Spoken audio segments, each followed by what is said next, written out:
Teachers and respected एलुमिनीज, मेरे बड़े भाई और बहनों, और छोटे भाई और छोटे बहनों, मेरा नाम है शुभप्रिय सिन्हा।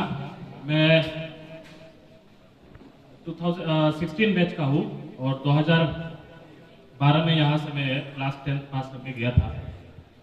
मेरा ज़्यादा कुछ नहीं है, मैं मेरा एक्सपीरियंस थोड़ा सा बताना चाहता हूँ जिससे तुम लोगों को जाके फ्यूचर में बहुत सारा उसका शायद कुछ फायदा उठा सकते हो। मैं एक तरीके का एवरेज स्टूडेंट था, मतलब मेरे पास में उतना ये नहीं था। मैं स्कूल में आया, उसके बाद पढ़ता रहा लेकिन मार्क मेरा नहीं बनता था। क्लास 10 में ऐसे ही कर करके मेरे 52% से यहाँ से निकल के गया। उसके आगे क्या करना है मुझे भी नहीं मालूम। उसके बाद मैंने यहाँ से आर्ट्स लेके जेएनपी पाइलापुल गया था। वहाँ पे क्लास 11 जब मैंने कंप्लीट किया तो उसके बाद मुझे पढ़ने का मन नहीं किया जेएनपी में, मुझे निकलना चाहा। मतलब पिताजी ने भी थोड़ा बहुत दिया था, और जब मैं यहाँ पे क्लास 9 पे था उस टाइम मेरा मम्मी का डेथ हो गया था यहाँ पे रहते हुए, तो बहुत सारा परेशानियां हुई।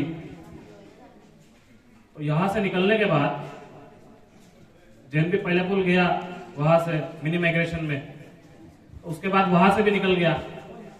अब मैं क्या करूं? मेरा 52% मार्क है, मैं क्या करूंगा मुझे नहीं मालूम है। बाकी मेरे यहाँ पे कुछ कॉमर्स में आ गए, उनका परसेंटेज अच्छा था, कुछ लोग साइंस में आ गए, उनका भी परसेंटेज अच्छा था। मैं बीच में फंस गया, मुझे कुछ नहीं है, मेरे पास खाली 52% का मार्क है, मुझे कहीं पे एग्जामिनेशन देके कुछ मिलने वाला नहीं है, ऐसा मैं मान लिया और वहां से निकल गया। देन मैंने बहुत बार सोचा, मैं क्या था कि मेरा सपना था कि मैं इंजीनियरिंग करूंगा बोल के, लेकिन मेरा मार्क लेके वैसा मेरे को नहीं लगा कि वो सब मैं करके एग्जाम देके निकल जाऊंगा बोल के। तो मैं एक प्राइवेट कॉलेज में गया जहां से मैंने डिप्लोमा इन मैकेनिकल इंजीनियरिंग किया। प्राइवेट कॉलेजेस में हालांकि आपका परसेंटेज अगर कम भी होता है तो आपको एडमिशन मिल जाता है। वो मेरा टर्निंग पॉइंट था। उस दिन से मैंने जो गलतियां यहाँ पे किया था, like I am a last bencher, free frankly मैं बता रहा हूँ, मेरे पास में ऐसा कोई ये नहीं है। मैं जो भी आज सीखा हूँ, जो भी आज कर रहा हूँ, वो मेरा सब एक्सपीरियंस है और मैंने धक्के खा खा के सीखा है। मुझे बताने वाले चैंपियंस बहुत है और मेरे सीनियर्स कुछ है जहां से मैंने गाइडेंस उनका भी लिया था। और जेएनपी का टीचर का तो वो हमें हमेशा गाइड करते हैं, लेकिन उस टाइम में हमें नहीं मालूम था कि यहाँ से जो गाइडेंस मिल रहा है वो मैंने उतना सीरियस नहीं लेते हम लोग। लेकिन बाद में जब स्कूल से निकल जाओगे तो उस टाइम पर तुमको एक फील आता है कि जो चीजें तुमने यहाँ पे से करके गए हो उस चीज का बहुत मायने है। और ये जब टाइम चला जाता है उसके बाद में वो रियलाइज होता है कि हमने ये सब करना था, नहीं कर पाए, अब हमारे पास में कुछ नहीं है। मैंने वहां से मैकेनिकल इंजीनियरिंग किया।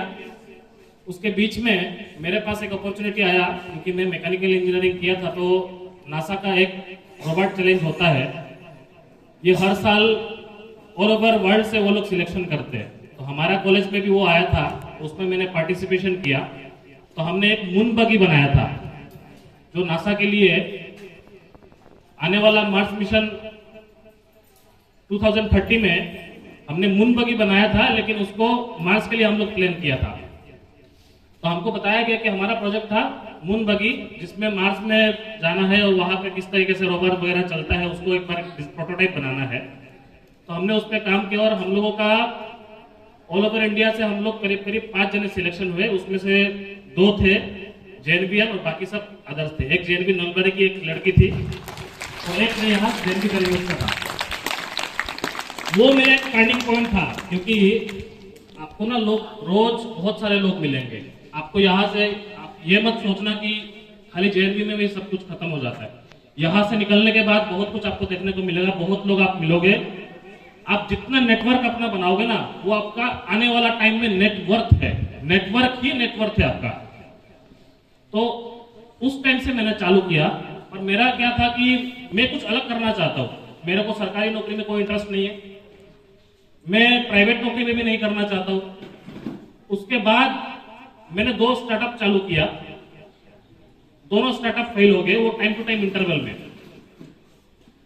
उसके बाद मैंने एक गैप लेके एक प्राइवेट कंपनी में मैंने काम किया, और उस कंपनी में रहते हुए मैंने मोटा मोटी ऑल ओवर इंडिया घूमा।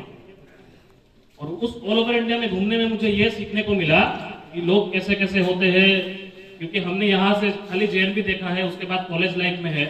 तो सबसे पहली बात मैं बताना चाहता हूँ कि आपको ना कॉलेज में जाने के बाद में आपके बहुत सारे दोस्त मिलेंगे। आपको ना, आप जिस सर्कल में रहते हो, आपको अगर कुछ करना है तो आपको सर्कल बदलते रहना पड़ेगा। आप अगर कुछ करना चाहते हो, आप देख रहे हो कि आपके आसपास का लोग, आपका सराउंडिंग्स में जो लोग हैं वो उतना ढंग का नहीं है, वो बहुत सारे अलग अलग ये है, तो उसमें क्या है कि आपको सर्कल बदलना पड़ता है। ये मैंने टेस्टेड, मेरा खुद का लाइफ के ऊपर में है। मैंने जहां पे मुझे लगा कि मैं कुछ सीख सकता हूँ वहां पे मैं घुस जाता था, वहां से सीखता था, वहां से निकल जाता था। दूसरा जगह में जाता था, वहां से कुछ मैं सीख सकता हूँ, वहां से घुस जाता था। ऐसे कर करके मैंने अपने लाइफ को बदला है, और दूसरों का देख देख के। क्योंकि जेएनबी में हम लोग, सीधा सीधा बात है, बहुत सारे लड़के ऐसे हैं कि पढ़ते भी नहीं है आजकल। और हम जब हाउस में जाके बैठ जाते हैं तो मेरा पास वाला पढ़ रहा है, सामने वाला पढ़ रहा है, पीछे वाला पढ़ रहा है, तो आपको भी एक पढ़ने का मन होता है। तो वो चीज क्या है कि सेम चीजों को आपको बाहर में भी जाके आपको मिलना है। आप अगर सोच रहे हो कि इंजीनियर हो जाओगे, डॉक्टर हो जाओगे, इसका कोई गारंटी नहीं है, क्लियर कट बात है। अगर आप पहले से सोच के रखे हो कि मैं ये कर लूंगा, वो कर लूंगा, कोई गारंटी नहीं है, कभी भी तुम्हारे साथ में कुछ आ सकता है। मैं नासा के लिए काम किया, जर्मनी गया, यूएस गया, मैं कितना बड़ा बड़ा सोच रखता था उस टाइम में, बाद में जाके सब ड्रॉप आउट हो गया वहां से। उसके बाद मैंने वो जो कंपनी था वो पेस्टिसाइड कंपनी था, उसके लिए मैं पब्लिक रिलेशनशिप और कॉर्पोरेट में देखता था। तो मेरा बैकग्राउंड मैकेनिकल इंजीनियरिंग और वो सब में घुस जाना मेरे को मतलब सीखने के लिए ठीक था, और एक ब्रेक लेने के लिए ये सब चीजों से, क्योंकि ऑलरेडी मैं फेलियर आदमी और क्या कर सकता हूँ। तो वहां से मैं 2 साल काम किया। 2 साल के बाद में मैंने सोचा कि मुझे और एक स्टार्टअप करना चाहिए, और ये मेरा लास्ट स्टार्टअप हुआ। उसके बाद में मैं कोई और स्टार्टअप नहीं करूंगा। उसके बाद अगर मुझसे नहीं होता है तो फिर मैं किराना दुकान खोल के बैठ जाऊंगा, सीधा बात है। तो ऐसे करते करते मैंने एक लास्ट स्टार्टअप चालू किया जो हम लोग का टेक बेस है, क्योंकि मैंने मैकेनिकल इंजीनियरिंग किया था।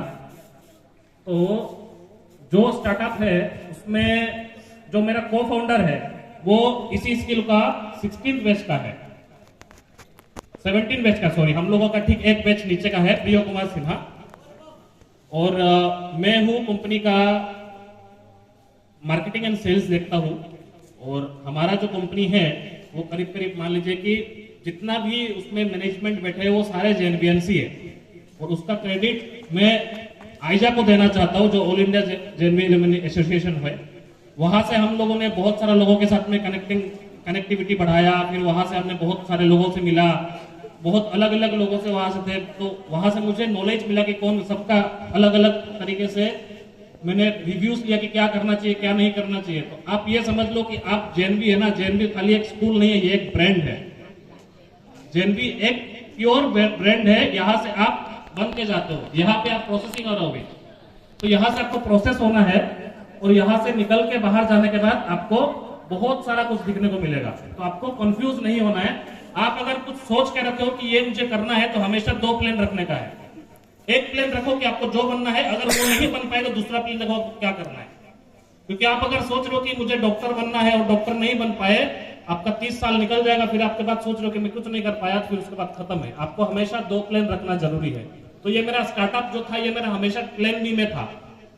तो मेरे को नहीं मालूम था कि ये कैसे होगा।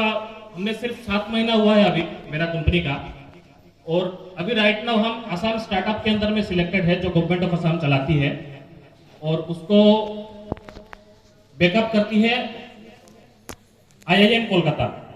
तो असम स्टार्टअप में हम लोग का सिलेक्शन हुआ ऑल ओवर 150 टीम से, स्टार्टअप ऑल ओवर इंडिया से। तो उसमें हम लोगों ने 68th पोजीशन में, वहां पे हमने असम स्टार्टअप पे सिलेक्शन किया। और अभी राइट नाउ हम गवर्नमेंट का बहुत सारा प्रोजेक्ट्स में काम कर रहे हैं जो ऑटोमेशन रिलेटेड है, क्योंकि मेरा कंपनी बेसिकली ऑटोमेशन रिलेटेड है। तो गवर्नमेंट का बहुत सारा प्रोजेक्ट है, और प्राइवेट प्रोजेक्ट्स में भी हम लोग काम कर रहे हैं। तो मुझे नहीं मालूम था कि मैं इतना करूंगा बोल के। मैं खाली इसलिए मैं गुवाहाटी में था, मैं बेसिकली बहुत सारा घूमता रहता हूँ ट्रेवल में। तो मुझे जैसे मालूम पड़ा, मैं रणवीर सर से भी बात किया था कि कितना दिन होगा, कब होगा बोल के। तो उन्होंने बोला कि 8 तारीख को होने का चांसेस है, मिलेगा तब बताऊंगा। तो जैसे ही मुझे मालूम पड़ा, मैं इमीडिएट गुवाहाटी में था, मैं यहाँ के लिए कल ही रात को सुबह पहुंचा और यहाँ इमीडिएटली आया। ये एक मेरा डेडिकेशन है। और इसके पहले मैंने शपथ लिया था, जब तक मैं कुछ ना करूंगा